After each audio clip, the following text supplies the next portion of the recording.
Welcome back everyone. सो हम ये second part लेकर आए हैं आपके हिस्ट्री के थर्ड चैप्टर का, द दिल्ली सुल्तान्स का। ये सेकेंड पार्ट है, तो इसका लास्ट का पैरा बचा हुआ है 34 पेज नंबर में आ जाइए। चलिए हम लोग कंटिन्यू करते हैं, ठीक है ना। तो the first set of the comparisons along the internal frontier the Sultan aimed as the consolidating the hinterlands of the garrisons town. क्या हुआ था कि अभी तक हम जो आपके एक बात कहाँ पे चल रही थी एक बार रिमाइंड कर लेते हैं। जो दिल्ली के सुल्तान थे वो मतलब कि गैरिसन्स का जो शहर था उसमें अपनी पकड़ मजबूत नहीं कर पा रहे थे, जिसके कारण मतलब कि जब भी वो अटैक करते थे, कोई भी उनके पे अटैक करता था तो वो सेना की टुकड़ियों को बुला नहीं पाते थे उन पे, मतलब कि उनको न्यूज़ नहीं दे पाते थे, उनको सूचना नहीं पहुंचा पाते थे। कभी मौसम ख़राब हो जाता था, कभी कुछ और प्रॉब्लम आ जाती थी, तो उसके कारण वो ठीक से इस चीज़ को कम्युनिकेट नहीं कर पा रहे थे, मतलब कि कह सकते हैं वो उसको इंटरेक्ट नहीं हो रहे थे आपस में, ठीक है। तो इससे क्या हो रहा था, उनको प्रॉब्लम क्या आ रही थी कि भीतरी सीमाओं, जो अंदर की सीमाएं थी में जो अभियान चले, उनका लक्ष्य था कि गैरिसन शहरों की जो पृष्ठभूमि में स्थित भीतरी क्षेत्र की स्थिति को मजबूत करना है। सल्तनत, फिर से देख लीजिए आप एक बार, जो सल्तनत के जो सुल्तान थे उनकी भीतरी सीमाएं जो थी उनमें अभियान चल रहे थे, ठीक है। और उनका लक्ष्य क्या था कि गैरिसन शहर, मतलब सेना की रक्षा सेना की टुकड़ियों वाला जो शहर था उसकी पृष्ठभूमि, ठीक है, मतलब कि हम कह सकते हैं जो उसका बाहर वाला एरिया है, ठीक है ना। और इंटरनल एरिया, ओके, एक्सटर्नल मतलब कि बाहर, इंटरनल मतलब अंदर, जो अंदर वाला एरिया है उसको क्या करना था कि उनको मजबूत करना था, अंदर के क्षेत्र को अच्छा स्ट्रॉन्ग बनाना था, ठीक है। During these comparisons forest were cleaned in the Ganga and Yamuna Dob.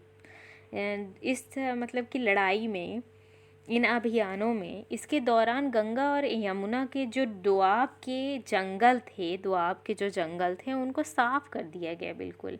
And the hunters gatherer and the pastoralists expelled from the their habitat. और वहाँ के जो शिकारी संग्राहक थे और चारवार थे, वहाँ पे जो हंटर्स वगैरह थे उनको वहाँ से खदेड़ दिया गया, हटा दिया गया।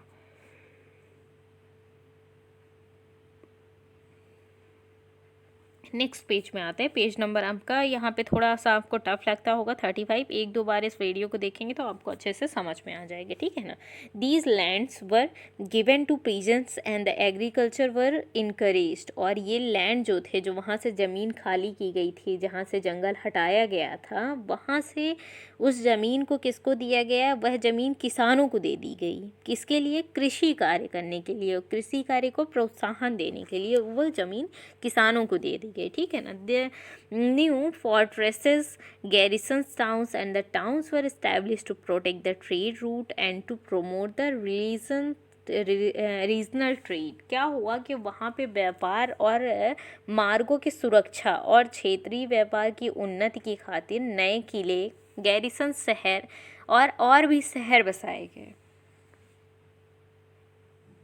The second expansion occurred along the extension frontier of the Sultanate।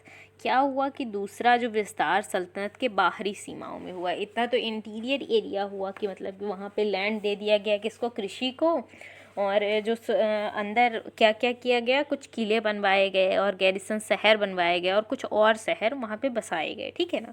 ये दिल्ली के अंदर वाली बात हो रही, ठीक है। अब हम दूसरा विस्तार जो दिल्ली की सीमाओं के बाहर हुआ है उनको हम देखेंगे। जैसे कि क्या हुआ है, military एक्सपेंडिशंस into the southern India started during the reign of the Alauddin Khilji and culminated with the Muhammad bin Tughlaq. ये क्या हुआ था कि अलाउद्दीन खिलजी के शासन काल में जो आपका साउथ इंडिया, जो दक्षिण भारत है, दक्षिण भारत मतलब कि नीचे वाला एरिया जो इंडिया का है, उसमें क्या हुआ कि भारत को लक्ष्य करके सैनिक अभियान शुरू हुए।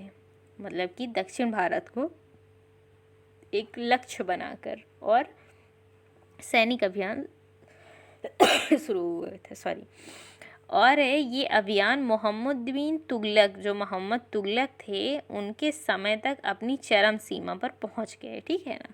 ये मतलब स्टार्ट कब हुए थे ये अभियान? सैनिकों के जो मतलब कि अभियान हुए थे वो उनको स्टार्ट किया गया था, सदर्न इंडिया को लक्ष्य बनाया गया था। मतलब अब दिल्ली बाहर सीमा किधर अपना डेवलप करना चाहती है? सदर्न इंडिया में, और उधरी साइड उन्होंने सैनिकों को लगा दिया।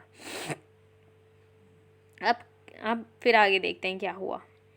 इन देयर campaigns द सल्तनत AIIMS capture elephants, horses and the slaves and carried away precious metals. और इन सब अभियान में इस अभियान में सल्तनत की सेनाओं ने हाथी, घोड़े, गुलाम और मूल्यवान वस्तुओं पर अपना कब्जा कर लिया। मतलब कि साउथ वाले पार्ट में इनको ये सारी चीज़ें मिली, ठीक है ना। इधर गुजरात भी है, आपको ध्यान ही होगा। फिर आगे पढ़ते हैं हम। By the end of the Mohammad Tughlaq reign, the 150 years after somewhat humble beginnings, the armies of the Delhi Sultanate has marched across a large part of the subcontinent। आप देखिए बहुत बड़ी एरिया में दिल्ली ने कब्जा कर लिया था, ठीक है ना। कब किया था? जब दिल्ली सल्तनत की सेनाओं की शुरुआत अपेक्षाकृत कमज़ोर थी, ठीक है। मगर 150 वर्ष बाद मोहम्मद तुगलक के राजकाल के अंत तक इस उपमहाद्वीप का एक विशाल क्षेत्र जो है आपका, वो युद्ध अभियान के अंतर्गत आ चुका था। मतलब कि ये कब्जा कर रहे थे इन सब में। They had defeated the rival armies and seized cities. और इनने शत्रु की सेनाओं को परास्त किया और शहरों पर कब्जा किया था, ठीक है।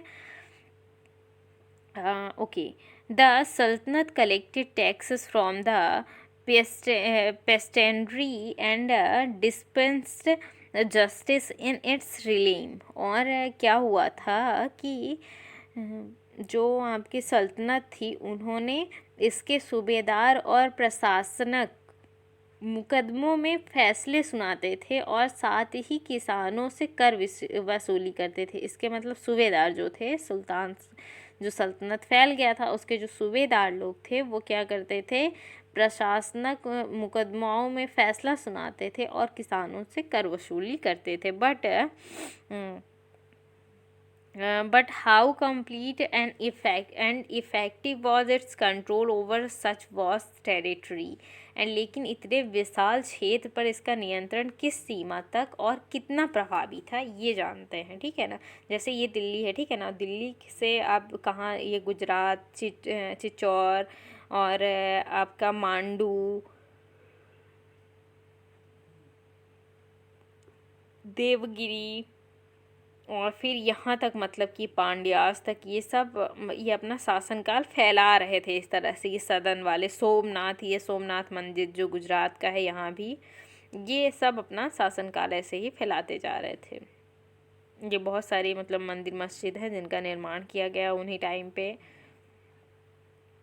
आपको भी पता है कि दिल्ली सल्तनत के टाइम पे बहुत सारे डेवलपमेंट्स हुए हैं, बहुत ज़्यादा। अ क्लोज़र लुक, एक हम थोड़ा सा नज़दीकी नज़र डालते हैं किस पर? Administration and the consolidation under the Khilji and the Tughlaq और खिलजी के अंतर्गत प्रशासन जो हैं उन और समेकन, उनका मतलब कि हम कंसोलिडेशन करते हैं। Okay, the consolidation of the kingdom as the vast as the Delhi Sultanate needed reliable governance and the administrator. जो दिल्ली सल्तनत जैसे विशाल साम्राज्य के समेकन जो के लिए जो विश्वसनीय सूबेदार तथा प्रशासकों की ज़रूरत थी। इसको मतलब चलाने के लिए बहुत अब बड़ा हो गया था, यहाँ पे चीज़ें बहुत ज़्यादा हो गई थी। इसके लिए कोई अच्छा इंसान और कोई मतलब कि विश्वसनीय, जो जिस पे विश्वास किया जा सके, ऐसे सूबेदारों की, ऐसे प्रशासकों की जो शासन को चला सके, उनकी ज़रूरत थी दिल्ली सल्तनत को। राइदर